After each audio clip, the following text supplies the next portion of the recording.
Share मार्केटमध्ये भरपूर गुंतवणूक असते अनेक लोकांची. आजकाल म्युच्युअल फंड्स आणि हे इतकं जास्त हे आहेत, तर तिथे ज्यांनी पैसे लावले त्यांचे पोर्टफोलिओ काय आता लाल वगैरे दिसायला लागलेत का? नाही, त्यांचे नाही, आमचे पण आहे. म्हणजे मी पण स्टॉक मार्केटमध्ये काम करतो. लेट्स सी माझ्याकडं माझ्या अंडर पण 5,000 प्लस क्लायंट आहे आणि बऱ्यापैकी रेड आहे. आणि त्यातल्या त्यात आता ज्यांचे डीमॅट अकाउंट ओपन झालेत, म्हणजे महिना झाला असेल, 1.5 महिना झाला असेल, त्यांना मे बी असंही वाटत असेल की युद्ध त्यांच्या पोर्टफोलिओ संगत चालू आहे का. काय जसे पैसे टाकतात तसं ते रेड होत आहे. पण म्हणजे ह्याच्यात कसं असतं, स्टॉक मार्केटमध्ये खरी कसोटी आत्ता चालू आहे. काही आपण खूप वेळा ऐकलंय की पेशन्स ठेवावा लागतो वगैरे वगैरे, तर हा पेशन्सचाच गेम आहे. आणि हे स्टॉक मार्केट का खाली आलं, परत एकदा बघा, क्रूड ऑइल आहे. क्रूड ऑइल प्रत्येक कंपनीला लागतं वेगवेगळ्या स्वरूपात. ओके, मग तर ट्रान्सपोर्टेशन असेल, मेकिंगसाठी असेल.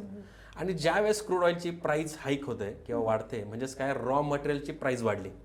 रॉ मटेरियलची प्राइस वाढली म्हणजेच काय, कंपनीतला जो काही लेट्स आपण म्हणता येईल रॉ मटेरियल आहे त्याची कॉस्ट वाढली, म्हणजे त्यांच्या अर्निंगवर, कंपन्यांच्या अर्निंगवर इम्पॅक्ट पडणार आहे. म्हणजे प्रॉफिट आफ्टर टॅक्स म्हणा किंवा ऑपरेटिंग प्रॉफिट मार्जिन हा जो काही रेशो असतो हा थोडासा कमी होणार आहे.